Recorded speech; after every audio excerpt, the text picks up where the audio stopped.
प्रिन्सिपलला रजिस्ट्रारला आमच्याबद्दल ज्या आम्हाला प्रॉब्लेम्स फेस होता आम्हाला फेस होत आहे त्याच्याबद्दल आम्ही सांगितलेलं आहे. कॉलेजमध्ये वातावरण इतकं खराब झालेलं आहे की मुलांना काही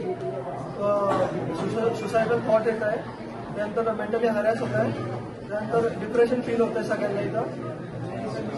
आणि हे आंदोलन कोणी असं हे नाही करत की काही इंडिव्हिज्युअल्स नाही आहे जे की लीड करत आहे. हे कॉलेजचे पूर्ण मुलं आहे, कॉलेजचे पूर्ण मुलं आहे जे की हे करतायला लीड करत आहे. तुमच्या मागण्या काय काय होत्या?